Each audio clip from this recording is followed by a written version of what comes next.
जय माता दी।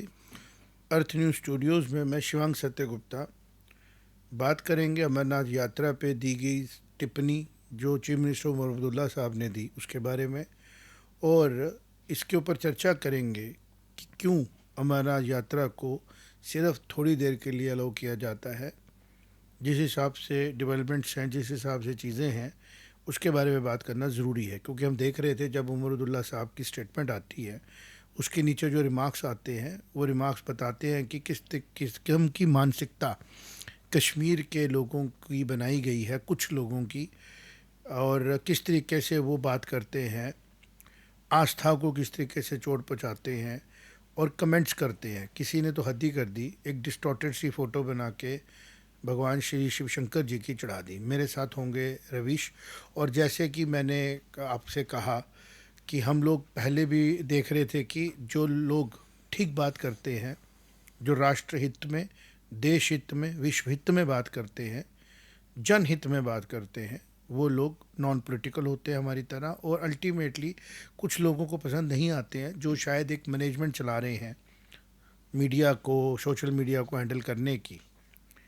तो आज मैं आप सबसे रिक्वेस्ट करूँगा, क्योंकि हमारा जो भी ये पॉडकास्ट होता है इसको हम चर्चा समझते हैं, नॉलेज अवेयरनेस देते हैं, एनालिसिस करते हैं, इसको यूट्यूब अपने लेवल पे प्रमोट नहीं करता है, और कई जगह पे हमने देखा कि वो नोटिफाई भी नहीं करता है सब्सक्राइबर्स को। तो अगर आप इसको समझते हैं शेयर करना, तो आप शेयर करेंगे तो ज़्यादा लोगों तक पहुंचेगा और क्लैरिटी आएगी चीज़ों के ऊपर। तो रवीश, पहले हम समझते हैं कि जिस तरीके से आज चर्चा की जा रही है भगवान शिव शंकर के इस बर्फ़ानी रूप के लिए, इसको हम बाबा बर्फ़ानी भी कहते हैं आम भाषा में, लेकिन जब हम इतिहास में जाते हैं तो राज तरंगनी से लेकर नीलकंठ पुराण तक इस गुफा का जिक्र होता है, और माता पार्वती के साथ भगवान शिव जी ने अमर कथा सुनाई उसकी चर्चा होती है, और वहाँ पे सारे ही जो निशानियाँ मिलती हैं वो भारत की सिविलाइजेशन का एक बड़ा इम्पोर्टेंट आस्पेक्ट है। मैं उन लोगों को जिनको नहीं पता है जम्मू कश्मीर की और भगवान शिव की एक रिश्ते के बारे में बताऊंगा। माता पार्वती जी के बहुत से रूप हुए हैं। जो लोग अब जा सकते हैं तो महादेव सीरियल चला था हॉटस्टार का, उसमें जाके देख लें। वहाँ पे माता जी जब हिमालय के घर में पैदा होते हैं पार्वती के रूप में, और जिसमें अल्टीमेटली वो भगवान शिव के साथ अपनी गृहस्थी जीवन बनाते हैं, उनकी शादी जम्मू कश्मीर में मानतलाई में होती है। मानतलाई एक जगह है, रामनगर रामनगर, चनैनी के पास। और उसी मानतलाई में आज भी वहाँ पे कुंड है जहाँ पे देवी देवता आए थे। दिखता है कि वहाँ पे कोई दिव्य आयोजन हुआ था। अब वहीं पे भगवान शिव जी की लीलाएं होती हैं। वहाँ वो शुद्ध महादेव एक टेम्पल है, वहाँ पे भगवान शिव जी ने राक्षस का नाश किया, और वो त्रिशूल आज भी वहाँ पे है। थोड़ी ऊपर जाते हैं गौरी कुंड है जहाँ पे माता पार्वती स्नान करते थे। कश्मीर उससे दूर नहीं है, ये वैलीज ऊपर से सारे पहाड़ मिलते हैं, और उन्हीं जगहों पे भगवान शिव जो तपस्वी हुए, जिनका अल्टीमेट अबोर्ड है मानसरोवर कैलाश में। ये मान्यता नहीं है सिविलाइजेशन की, ये सिविलाइजेशन का बेस है कि जब एक दिव्य पुरुष, जिसको हम बोलते हैं भगवान शिव तो आदि देव है ना, देवों के देव महादेव है, उनकी लीलाओं की यह स्थली है जम्मू कश्मीर, और हिमालयन रीजन उनका। हिमालय में बोला जाता है गंगा तक हिमालय हम जाते हैं, तो गंगा जो है, जो पवित्र नदी है भारत की, पूरे भारत की सिविलाइजेशन की, वो भगवान शिव की जटाओं से निकलती है। तो जो ये केव की गुफा है, ये उन्हीं हिल्स पे है जिन हिल्स पे भगवान शिव जी ने अपनी अपनी पूरी जो, जिसको बोलते हैं ना, एक जिसको हम बोलते हैं तपस्या की भूमि है, वह यहाँ रहे। फिर यहाँ से ही अल्टीमेटली उनका बोर्ड है मानसरोवर का। अगर हम ध्यान से देखें तो इसी रास्ते से महाराजा गुलाब सिंह के जो से हमारे जनरल थे जोरावर सिंह, वो मानसरोवर तक जा रहे थे। तो शिव भगवान की ये जो पूरी लीला की स्थली है, इसको मजाक उड़ाना, इसकी ओछी हरकत करना, कहना जी एक किसी नोमैड को मिले थे, ये दर्शाता है कि किस तरीके की मानसिकता दी गई है। और इसका हम ज़रे ज़ोर से, मैं शिव भक्त होने के नाम पे उसका खंडन भी करूँगा और अवेयरनेस भी लाऊंगा, क्योंकि इसके इफ़ेक्ट्स मुझे पता है। अब आते हैं यात्रा के ऊपर। मैंने क्यों कहा कि ये यात्रा अब कंटिन्यू चलनी चाहिए, उसका कारण ये है कि जो भारत का पूरा समाज है जो भगवान शिव में आस्था रखता है, ये कॉन्स्टिट्यूशन का हमें हक मिला है कि जो हमारी आस्था है, किसी भी धर्म की अगर आस्था है, चाहे मिनॉरिटी की है चाहे मेजॉरिटी की है, उसको फैसिलिटेट करना गवर्नमेंट की रिस्पॉन्सिबिलिटी है। ठीक। अब वहाँ पे सवाल आता है कि यहाँ पे चूंकि अलगाववाद को बढ़ाया गया, जम्मू कश्मीर को एक तोड़ने की कोशिश की गई, आज लद्दाख के ऊपर नज़रें हैं, पाकिस्तान की हैं, चाइना की हैं, पहले अलग किस्म की नज़रें थी ब्रिटेन की, फिर वो ग्रेट गेम की कहानी थी यहाँ पे।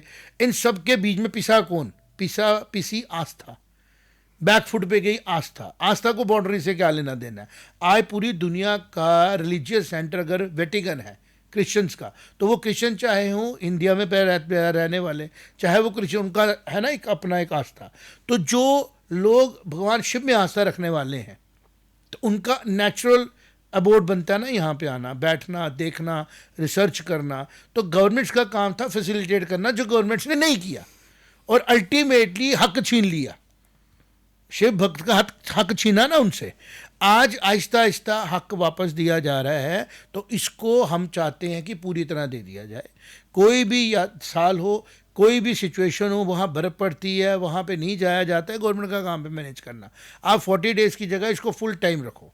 जैसे श्री माता वैष्णो देवी में भी 4 दिन लगते थे जाने में। हमारे फैमिलीज़ के जो बाल उतारे जाते हैं मामा जी की तरफ से, वो माँ वैष्णो देवी के दरबार में उतारे जाते हैं। ठीक। लेकिन आज वहाँ पे पूरा साल दिन रात यात्रा होती है और गवर्नमेंट फैसिलिटेट करती है। इसी तर्ज पे अमरनाथ की यात्रा जो है ये सीजनल नहीं होनी चाहिए, it should make all weather. अब सवाल आएगा जी वहाँ पे तो जो बर्फ़ का लिंगम बनता है वो तो थोड़ी देर के लिए बनता है। आपको किसने कहा बर्फ़ का लिंगम बनता है? बर्फ़ तो पूरी दुनिया में पड़ती है। आपको किसने राइट दिया कहने का जी बर्फ़ से भरा और गर्मी से पिघल गया? मैं कुछ डाटा लाया हूँ, पहले आप इसके ऊपर अपनी जो रिसर्च आपने सुबह से की है वो बात कर दो, फिर हम चर्चा में आगे बताएंगे कि लिंगम का दर्शन और लिंगम के दर्शन का लुप्त होना, इसका क्या रीज़न है, क्या नहीं है, शास्त्रों के मुताबिक, और गर्मी के साथ इसको जोड़ना, ये क्लियर करेंगे आज हम अपने पॉडकास्ट में। पहले हम उमर अब्दुल्ला साहब की स्टेटमेंट के ऊपर ऑब्जेक्शन पर्सनल भी मैं रजिस्टर करा रहा हूँ, और उन हज़ारों करोड़ों अरबों भक्तों का जो आहत हुए हैं, जिन्होंने कहा कि बाबा जी की मर्जी जब तक चाहें वो आपको दर्शन दें। ये उमर अब्दुल्ला साहब क्योंकि इसको समझते नहीं है, ना वो स्कॉलर हैं सनातन के, ना वो शैवाइट हैं, उनको राइट नहीं बनता है कुर्सी पे बैठ के स्टेटमेंट देना है। एक तरफ वो कह रहे थे कि इन यात्रुओं को भेजो मेरी मार्केट्स में, उनके लिए कमर्शियल एंगल होगा, लेकिन जो लोग वहाँ पे जाके काम लंगर लगा रहे हैं, जो लोग वहाँ पे यात्रुओं के लिए काम कर रहे हैं, भक्तों के लिए, उनके लिए रिलीजियस फंक्शन नहीं है ये क्या बोलते हैं, पॉलिटिकल स्टेटमेंट नहीं है। तो एक चेयर पे बैठे हुए चीफ मिनिस्टर द्वारा ये स्टेटमेंट जो है ये हाईली कंडेमेनेबल है और इसको ज़ोर शोर से कंडेमन करना चाहिए।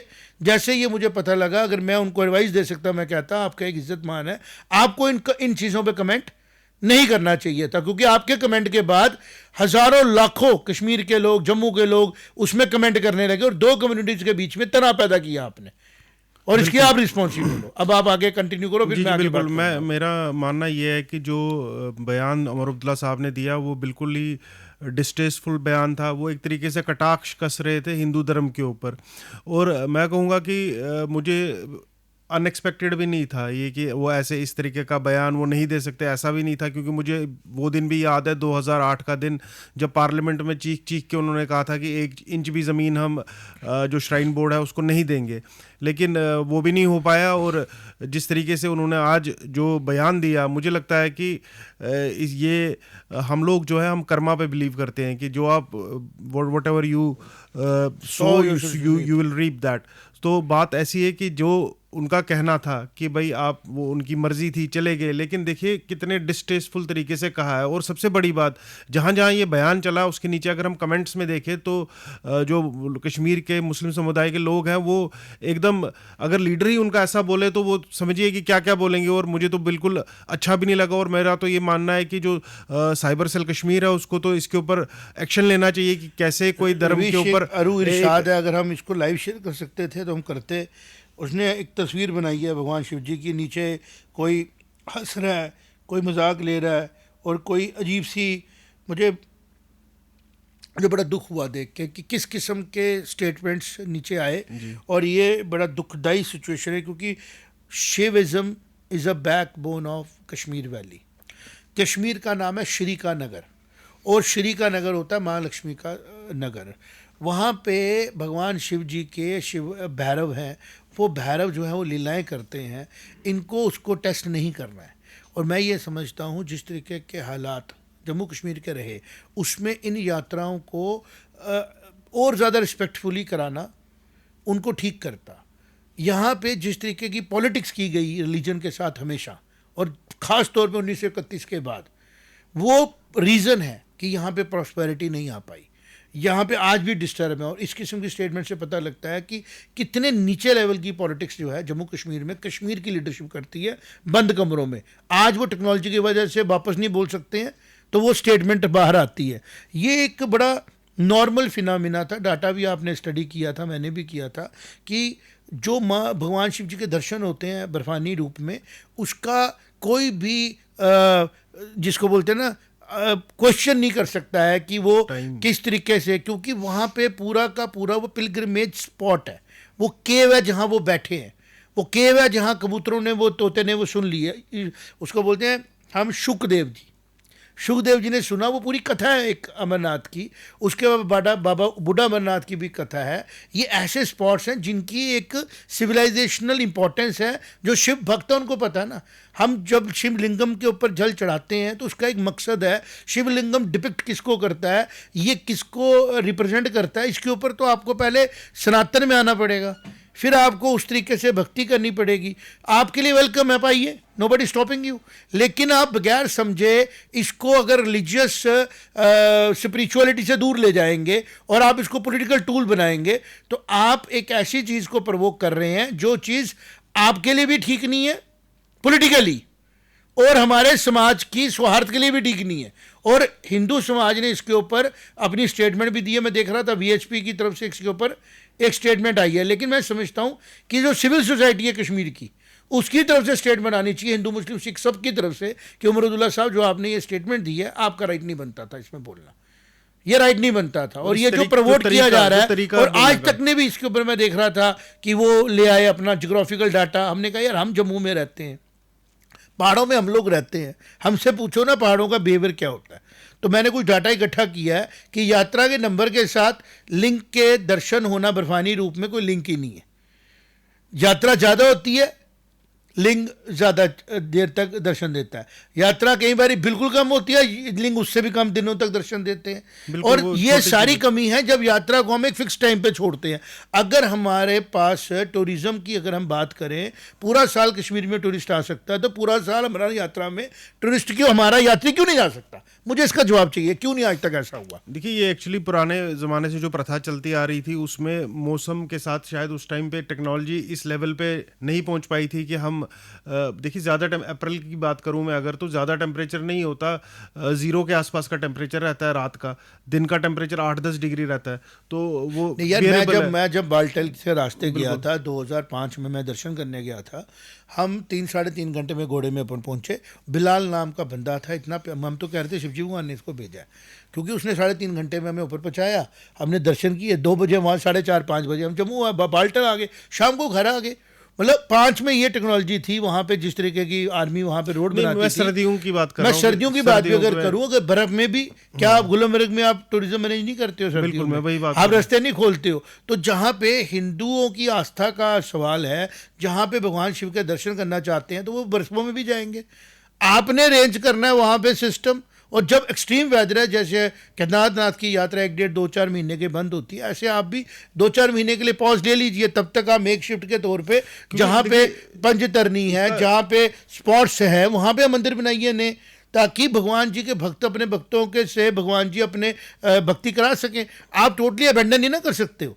जैसे अगर बाल्टल में एक टेम्पल बना लीजिए बहुत बड़ा सा, जो भी नियर स्पॉट है, आप पंचतरनी के आगे शेषनाग तक, जहाँ तक आपको लगता है कि बर्फ़ मैनेज होती है, वहाँ तक स्पॉट बनाइए। जो ये कमेंट किया जा रहा था कि यहाँ पे यात्रा आने से ग्लोबल वार्मिंग हो रही है, ये तो मुझे लगता है नर्सी के बच्चे वाले कमेंट कर रहे थे ये लोग। बिल्कुल, देखिए ये जिस तरीके से बात की जा रही है, इनको तो ये तो मीडिया वालों को लग रहा है कि मीडिया वालों को पैसा दिया गया है कि आप चीज़ों को प्रवोक करिए, आप इसको बताइए कि पॉलिटिकल यात्रा बना दीजिए। ये एक स्पिरिचुअल जर्नी है, ये एक स्पिरिचुअल सब्जेक्ट है, और जो हक पूरे शिव के भक्तों से लिया गया पॉलिटिकल रिजीम्स के द्वारा प्रेजेंट, क्योंकि मुगलों का रोल भी यहाँ रहा। वो तो जजिया लेते थे, टैक्स लेते थे यात्राओं से, कि अगर हिंदुओं ने अपनी यात्रा करने जाने पहले टैक्स दो, नहीं तो हम जाने नहीं देंगे, है ना।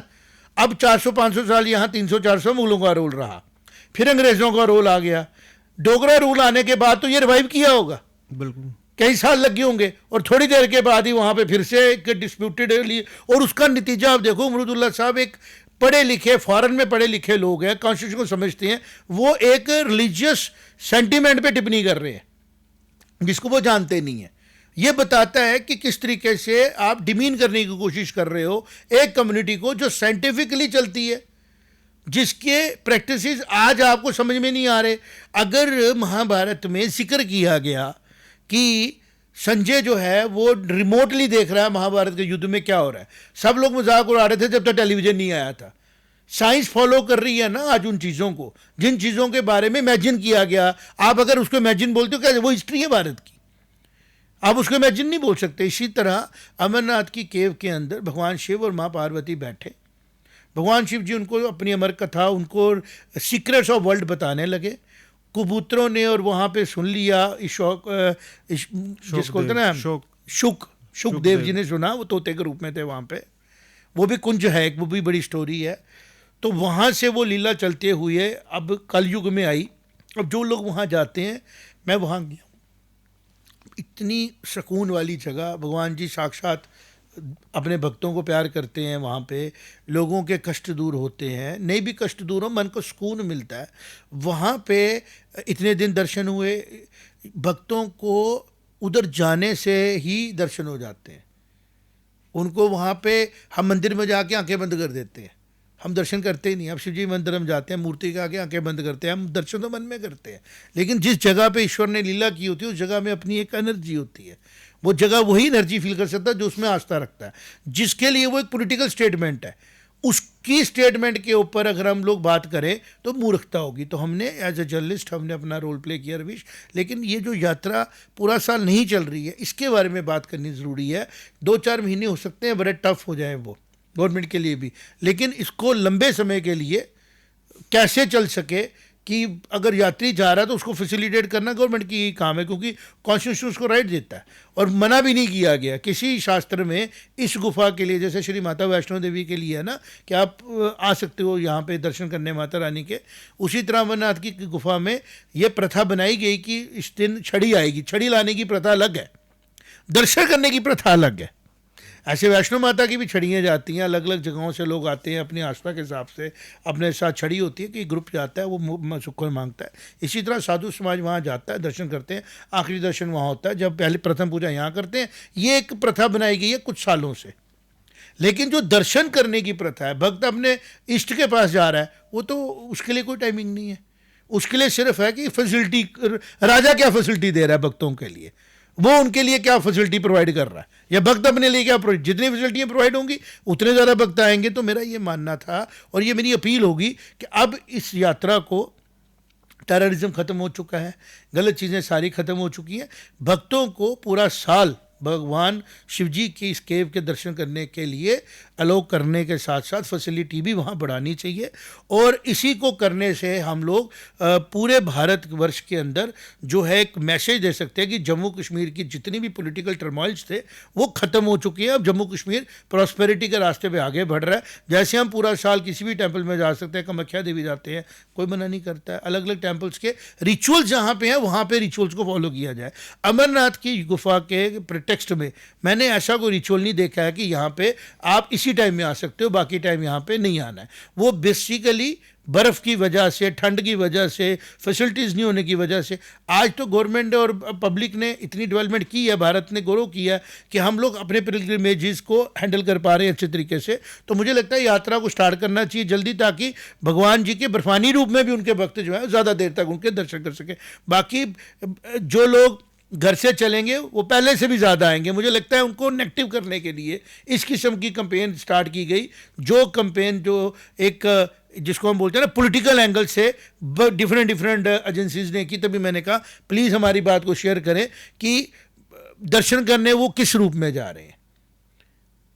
शिव के दर्शन करने हैं मन अंदर।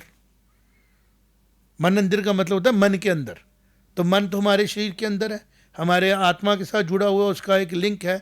आत्मा से परे शरीर, भगवान जी कहते हैं गीता में, मन के प्रति परे आत्मा है। तो मन एक एग्जिस्टेंस है। हम जब आंखें बंद करके भगवान जी के सामने खड़े होकर अंदर अपने भगवान जी को देखते हैं तो सुकून मिलता है। तो इन केव्स में, इन जगहों पे ऐसी एनर्जी होती है जिन एनर्जी से हमें एक अट्रैक्शन पैदा होती है, हमारी कंसंट्रेशन बढ़ जाती है।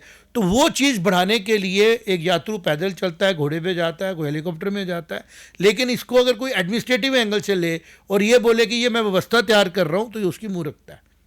और ये कहना कि भगवान जी ने जैसी इच्छा होगी, ये स्टेटमेंट नहीं बनती थी। इसमें जो हमारे, इसमें तो कमेंट ही नहीं है। मुझे नहीं लग रहा कि हमने अगर स्टडी किया जाए, अगर आप ध्यान से देखो, हमने जो चार्ट स्टडी किया 2011, 2012, 2013, 2014 में 6 लाख यात्री भी आया उधर, और लिंग जो है वो 45 डेज के लिए दर्शन हुए। लेकिन तू देखना किस तरीके से मैनेज किया जा रहा है। बिल्कुल, देखिए ये तो किया जा रहा है। ये देखिए हमें समझना पड़ेगा कि ये जिस तरीके से बोला जा रहा है, ये बोला जा रहा है कि समुद्र के पानी बढ़ जाएगा 1 बाल्टी पानी से। हाँ, कि आप मुझे बताइए, Srinagar one of the highest per capita cars वाली सिटी है, उससे पोल्यूशन नहीं हो रहा आपको कि आप कार्स पे आप काम नहीं कर रहे। आप कह रहे हो कि इस बार 60 लाख टूरिस्ट आया, कुछ लोग सांस ले रहे हैं, कह रहे हैं 60 लाख टूरिस्ट आ गया। कश्मीर में 50-50 हज़ार कमरा बिक रहा है, उससे कश्मीर वैली पे असर नहीं आ रहा। ये यात्री आ जाएंगे तो इनसे असर आएगा। ये तो अजीब सी मानसिकता है ना। बिल्कुल, देखिए एक प्रॉब्लम मैंने एक और देखा इस बार की, यात्रा इतनी ज़्यादा आई कि कुछ लोगों को बोला जा रहा है कि अगर आपकी रजिस्ट्रेशन नहीं है तो आप रुक जाइए या वापस आइए। या हमें भी कहीं से खबरें मिली कि जम्मू में भी अकोमोडेशन को बढ़ाने की सोच रहे हैं कि भाई कहीं रोकनी ना पड़े, मतलब लोगों को वेट ना कराना पड़े। इसके लिए देखिए और कोई चारा नहीं है। मुझे लगता है कि एट लीस्ट साल का सरकार देखे कि कैसे करे, उसकी जिम्मेदारी है कि साल की यात्रा पूरी करनी है सरकार ने। लेकिन 1 मई से करीबन 15 सितंबर तक ये जो अमरनाथ यात्रा जो है ये हो सकती है। मैं कह रहा हूँ और अप्रैल में भी स्टार्ट हो सकती है। अप्रैल में चलिए थोड़ा पिघलता हुआ बर्फ होता है, अगर मान दे हम, एक बफर पीरियड दे भी दे हम, लेकिन तो 1 मई जा रहा है, वो तपस्या उसकी 1 मई से 4.5 महीने के करीब का टाइम हो जाता है। तो अगर इतना टाइम मिलता है तो देखिए मुझे लगता है कि भारत वर्ष के 100 करोड़ जो हिंदू वासी है वो सब आना चाहते हैं अमरनाथ यात्रा करने। अभी क्यों नहीं आ पाए वो आज तक? हमें पता है कि पिछले 40 साल से 30 साल से पाकिस्तान ने कैसा माहौल बना के रखा था, और अब इस बार थोड़ी सी एक आशा की किरण दिखी। अब देखिए लोग कैसे उमड़ पड़े हैं।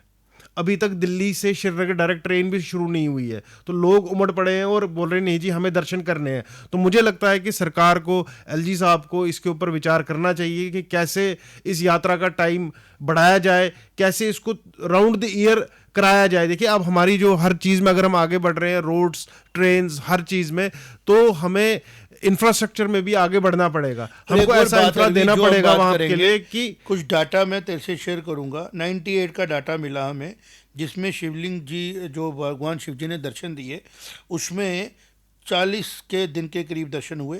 क्योंकि यात्रा एक टाइम पे शुरू की गई, मोस्टली जुलाई में अलाउ की गई, उसके पहले जो नहीं अलाउ किया गया। और उसके बाद 2000 का डाटा नहीं है, फिर 2001 का, 2 का, 3 का डाटा नहीं है, फिर आधा डाटा 4 का। 4 में 15 जुलाई के करीब शुरू की गई और लगभग 12 दिनों के बाद जो है वो वहाँ पे उन लोगों को मौका नहीं मिला बाबा बर्फानी के दर्शन करने का। उसके बाद 2005 में 3,88,000 लोग आए, डाटा अवेलेबल नहीं है।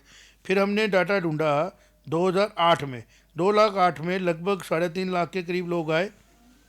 30 जून को यात्रा शुरू हुई और लगभग जिसको बोलते हैं 30 दिन के करीब जो है वो यहाँ पे, 30 दिन भी नहीं, मतलब यात्रा स्टार्ट होने से पहले ही भगवान जी ने जो है अपना लुप्त कर लिया रूप।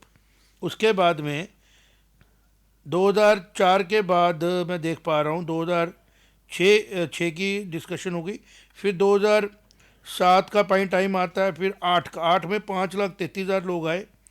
और डाटा अवेलेबल नहीं है कि कितने दिन यात्रा जो है वो स्टेबलाइज हुई हमारी, क्योंकि डाटा ही नहीं बनाया गया, किसी को इंटरेस्ट ही नहीं था। मैं 2013 पे आता हूँ सीधे, या 2012 पे आता हूँ। देखो रवीश, जो बड़ा सिग्निफिकेंट डाटा है, 2012 में शिवलिंग जो है वो फुल फॉर्म में फुल सीज़न रहा। और यात्रा कितनी आई उस साल? 6,22,000। उसके बाद जो रिकॉर्ड आया 2013 में, 13 में फिर से यात्रा जो है 16 फीट हाइट थी पहली बार जब लोगों को अलाउ किया गया, और कंप्लीट जो वो 16 जुलाई के अंदर, मतलब लगभग 14 जुलाई तक शिवलिंग जो 18 दिन से ज़्यादा वो नहीं हमें दर्शन दे पाए। उसके बाद 15, फिर 16, फिर उसके बीच में कई महीनों में यात्रा कम हुई। अब मैं देख रहा था कोविड में क्या हुआ, कि कोविड में देखें ज़रा, क्योंकि यात्रा तो बिल्कुल ही कम थी, उन लोगों को भी जवाब देना ना। यात्रा जब कैंसिल की गई तो लिंक जो हैं वो उन पीक टाइम में भी 13 दिन, और फिर दोबारा एक टाइम आया 2023 में, लगभग 1 जुलाई को यात्रा शुरू होती है और 47 दिन तक यात्रा में शिवजी भगवान के दर्शन होते हैं। तो जो लोग इसको जोड़ रहे हैं नंबर के साथ, तो डाटा कुछ और बोल रहा है, और बेसिकली प्रॉब्लम कोई नहीं होती। भगवान जी की शक्ति ऐसी शक्ति होती है, देखें ये स्पिरिचुअल चीज़ है, जिसको ना साइंस जवाब दे दे ना वो साइंस है, जिसका जवाब साइंस नहीं दे पाए वो स्पिरिचुअलिटी है, जहाँ तक अभी इंसान ने ग्रो करना है। तो मुझे ऐसा लग रहा है कि इसके ऊपर जिस तरीके के डाटा की एनालिसिस की ज़रूरत थी वो डाटा मेंटेन नहीं किया। हमने भी बड़ा टाइम लगाया खंगालने में, क्योंकि हम वेबसाइटें देख रहे थे कि किस डेट को यात्रा। एक चीज़ बड़ी मुझे लगी जिसके ऊपर मैंने आज जो कमेंट किया, मुझे लगता है हमसे पहले भी किसी ने किया नहीं है, और काफ़ी लोग आ भी जाएंगे कि क्यों ऐसा हो कि जुलाई में क्यों शुरू कर रहे हो। मैं कह रहा हूँ कि जम्मू कश्मीर के अंदर मौसम मॉडरेट मार्च के बाद शुरू हो जाता है, ठीक है। आप ज़रा चेक करो, आप जुजिला कब खोलते हो? जुजिला तो अब थ्राउट खुला रहा पिछले साल। मैं कह रहा हूँ विदाउट टनल, जो जुनीला का रोड है हमारा, विदाउट टनल, मैं उसी की बात कर रहा हूँ। वो पिछले साल खुला रहा लगभग 1 महीने के लिए कि 15 दिन के लिए बंद हुआ। आप देखो जरा वो कब, मार्च में? नहीं, जनवरी फरवरी हम मार्च मान के चलें, क्योंकि हमारा लद्दाख में भी सब्सक्रिप्शन है, हमें पता है लद्दाख से पहले। तो ये जुजीला के एड पार आता है। राइट, ठीक है जी। मुझे ये बताओ कि जब जुजीला आप खोल रहे हो तो अमरनाथ केव का रास्ता क्यों नहीं खोल रहे हो? क्या वहाँ पे आपको किसी ने मना किया? ये बेसिकली इंटीग्रेशन विद भारत का सब्जेक्ट बनाया गया पॉलिटिशियंस के द्वारा, कश्मीर के, जो लोग नहीं चाहते थे कि भारत जो है वो अपना इंटीग्रेट कर पाए। अब 370 टूटने के बाद भी जो हमारे लोग मैनेजमेंट में बैठे हैं वो शायद उसी माइंडसेट के इनर्शिया में चल रहे हैं, जिसको तोड़ना जरूरी था। तो आज हमने एक डिबेट शुरू की है, डिस्कशन शुरू की है कि हमें मना यात्रा एट पार विद जुजिला कर दो, कि जब आपका सनमरग से रास्ता जा रहा है, पहलगाम वाला रास्ते की मैं बात नहीं कर रहा हूँ, अगर आप जुजीला के पास से गाड़ियों को जाने दे रहे हो लद्दाख में, तो इस तरफ से जो आपका ट्रैक है, आप उस ट्रैक को भी उस तरीके से मैनेज करो कि अमरनाथ की यात्रा लोग करें, वहाँ पे दर्शन करें, केव के दर्शन करें, और फिर मार्च से शुरू हो जाए यात्रा। जैसे लिंग अपने दर्शन शुरू होते हो ना, आहिस्ता आहिस्ता लोग दें, अपनी कन्वीनियंस से लोग जाएं, आप फैसिलिटेट करो। Unless and until weather forecast देखें कि जिस दिन बारिश का खतरा है, जिस दिन तूफान आना है, उस दिन आप यात्रा रोको। लेकिन आप यात्रा छोड़ो ही ऑर्गेनाइज जुलाई में, क्योंकि वो मैनेज करना पड़ता है, तो गलत है ना। और उसी वजह से जो है इस चीज़ को एक एडमिनिस्ट्रेटिव एंगल से देखने की कोशिश की जाती है, जिसको देखना गलत है। ये यात्राएं फैसिलिटेट करना गवर्नमेंट ऑफ इंडिया की रिस्पॉन्सिबिलिटी है, और जम्मू कश्मीर की गवर्नमेंट की रिस्पॉन्सिबिलिटी है उसको आगे एग्जीक्यूट करना। और उस गवर्नमेंट के हेड की बिल्कुल रिस्पॉन्सिबिलिटी नहीं है कि जिस रिलीजन को आप समझते नहीं हो, जिसके बारे में जानते नहीं, उसके बारे में कमेंट करना। बिल्कुल, मैं चाहता हूँ आप और इस पर, जिस तरह आप कह रहे थे कि आपने होमवर्क किया, इसको क्लियर करते हैं। बिल्कुल, देखिए ये जो इसमें कोई, जैसे हमने देखा कि धार्मिक कोई बाध्यता नहीं है इसमें कि आप रोक नहीं सकते इसको।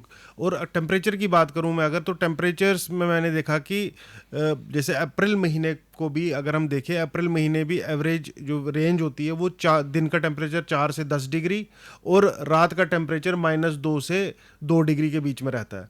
तो मैं कहूँगा दिसंबर में कश्मीर वैली में भी इतना ही टेम्परेचर रहता है, और कहीं हम माने तो मतलब माता वैष्णो देवी में भी माइनस चले जाता है टेम्परेचर रात को दिसंबर महीने में, तो कंपेरेबल है ऑलमोस्ट। अब प्रॉब्लम आती है कि आपको उधर मेंटेन करना पड़ेगा स्टाफ अपना, तो थोड़ा बहुत आपको इंफ्रा वहाँ बनाना पड़ेगा इस तरीके का कि जो थोड़ा गर्म करे, जो कमरा हो जहाँ पर इनका स्टाफ हो, मेडिकल की ज़रूरत पड़ेगी थोड़ी सी। और इसको इस तरीके से जोड़ना कि आप पहाड़ पे जाएंगे और अगर आप कोई इंफ्रा बनाएंगे तो उससे ग्लोबल वार्मिंग होती है, ये कोई फैक्टर नहीं है। इस टाइम की मैं बात करूँ तो इस टाइम सबको पता है, पूरे विश्व को पता है कि सुपर एल नीनो चल रहा है। सुपर एल नीनो का सिंपलेस्ट एक इफेक्ट होता है कि नॉर्दर्न हेमिस्फीयर में हीट ट्रैप होती है। हमने देखा पिछले दिनों, हमने देखा कल से फिर शुरू होने वाली है, यूरोप में हीट वेव चली। अनप्रेसिडेंटेड टेम्परेचर हुए, लोग मरने लगे, हजारों लोग मारे गए 40-41 डिग्री टेम्परेचर पे। अभी फिर शुरू होगी कल से हीट वेव वहाँ पे। तो ये टेम्परेचर नॉर्दर्न हेमिस्फेयर का ऑलरेडी बढ़ा हुआ है एवरेज टेम्परेचर। तो इस कारण ये एक मेजर रीज़न हो सकता है कि भाई हाँ, हीट एटमॉस्फेयर में वैसे ही ज़्यादा है तो उस कारण हुआ। तो अगर आप बोलते हैं कि हिंदू श्रद्धालु आएगा और वो ग्लोबल वार्मिंग कर रहा है, तो मुझे बताइए कि जो कश्मीर वैली है, श्रीनगर है, उधर अगर पर कैपिटा कार इंडिया में वन ऑफ द हाईएस्ट है, क्या वो नहीं है पोल्यूशन का प्रॉब्लम? आप श्रीनगर जाते रहते हैं, आपने देखा कि कितना जाम लगा होता है वहां पे, कितना धुआं निकल रहा है। तो वो क्या धुआं सिर्फ पहाड़ पे एक देखो, कार्बन की क्रेडिट की अगर हम बात करें तो इंडिया जितना मर्जी कर ले, ग्लोबल में कंट्रीब्यूट ही नहीं कर रहा है, और नहीं, मेरा प्रोडक्शन में इंडिया है नहीं है। मैं उससे भी सबसे ज्यादा कंट्रीब्यूट है उसमें जो लोग ठेकेदार बने हुए अमेरिका। देखिए, बोला क्या जा रहा है, बोला जा रहा है कि हिंदू यात्रा कर रहा है पहाड़ पे जाके, इससे जी इकोलॉजी खराब होती है। मुझे कोई बीइंग ए साइंस स्टूडेंट, मुझे इसमें कोई लिंक ही नहीं दिख रहा। मैं कह रहा हूँ डाटा लाया जाए, कहाँ से खराब हो और रही ये है? जो डाटा ला रहे हैं पिछले 100 साल, एलिनियो कितनी बार होते हैं? बहुत 3-4-5 साल में, और जो इस बार हुआ है ये तो 150 साल बाद हुआ है। इसका 150 साल पहले तो नहीं उसका आपकी डेटा है ही ग्लोबल नहीं, वार्मिंग थी, वो डेटा ही नहीं है। मैं कह रहा हूं ना, यही मैं आपसे कहने की कोशिश कर रहा हूं, नेचर इतनी बड़ी शक्ति है जिसको इंसान कुछ नहीं बिगाड़ सकता। इंडस्ट्रियलाइजेशन ने वॉल्यूम बढ़ा दिया, अमेरिका ने बेतहाशा डेवलपमेंट कर दी, वो आज भी डेवलपमेंट कर रहा है, उनका लालच ही नहीं खत्म हो रहा है। तो उनको स्पिरिचुअलिटी समझाने की जरूरत है। भारत पाकिस्तान के द्वारा, मैं इंडिया पाकिस्तान भारत को एक ही लूंगा, इस कॉन्टिनेंट सब कॉन्टिनेंट के द्वारा वर्ल्ड को कोई नुकसान नहीं हो रहा है। वर्ल्ड के द्वारा इसको नुकसान जरूर हो रहा है कि जो स्पिरिचुअलिटी इस पूरे एरिया के लोगों ने डेवलप की। आज मुझे खुशी हुई सुन के, जब पाकिस्तान ने कहा जी हम तो बिलोंग करते हैं इंडस वाटर से, हम भी तो यही कह रहे थे। आपको डोप किया गया जस्ट बिकॉज कि आपका फेथ अरब से आया था कि आप अरब के हो। अगर आप यह समझते हो कि आपका डीएनए भी भारत का डीएनए है, आप भी सिविलाइजेशन का पार्ट हो, आपका फेथ बेशक फिर कोई भी है नया, आप जैन बन गए, बौद्ध बन गए, आप नॉन सनातन में बिलीवर बन गए, आप एथीस्ट बन गए, कोई प्रॉब्लम नहीं है। लेकिन कंट्री की आपकी आइडेंटिटी तो नहीं ना बदली। तो हमारी कंट्री के जो इथोस हैं वो है चीज़ों को साइंटिफिकली लेना। तो आप जो ये सब्जेक्ट की बात करें, मेरा मतलब है वो लोग जो कमेंट डाल रहे हैं, जो पॉलिटिक्स कर रहे हैं, देखो जी ऐसा हो गया, हम तो चमत्कार की शुरुआत तो भारत की संस्कृति में है ही नहीं। भारत की संस्कृति में ना चमत्कार है, ना भारत की संस्कृति में जादू है, ना टूना है। क्योंकि जितने भी भारत की संस्कृति में इष्टू है, भगवान शिव भगवान मानेंगे, लेकिन जब उनकी पत्नी जा रहे हैं अपने पिता के घर तो वो रोक नहीं पाते हैं।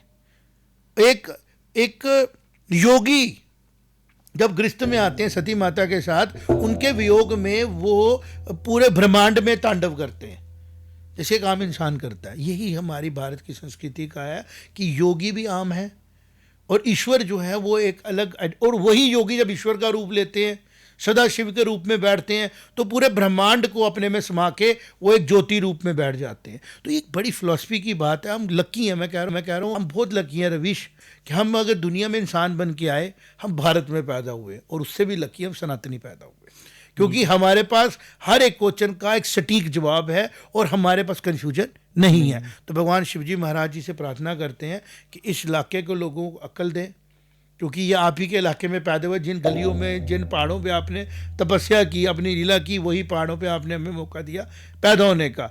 इन सबको दिया, अमरुदुल्ला साहब को भी दिया। उनको सद्बुद्धि दे ताकि वो भी आपकी लीला को, आपकी शक्ति को समझे और समझदारी के साथ आपके इस पूरे इलाके को जो उनको जिम्मेदारी दी गई है संभालें। बिल्कुल।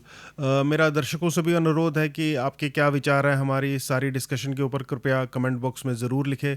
हमसे जुड़ने के लिए धन्यवाद। जय माता दी। जय माता दी।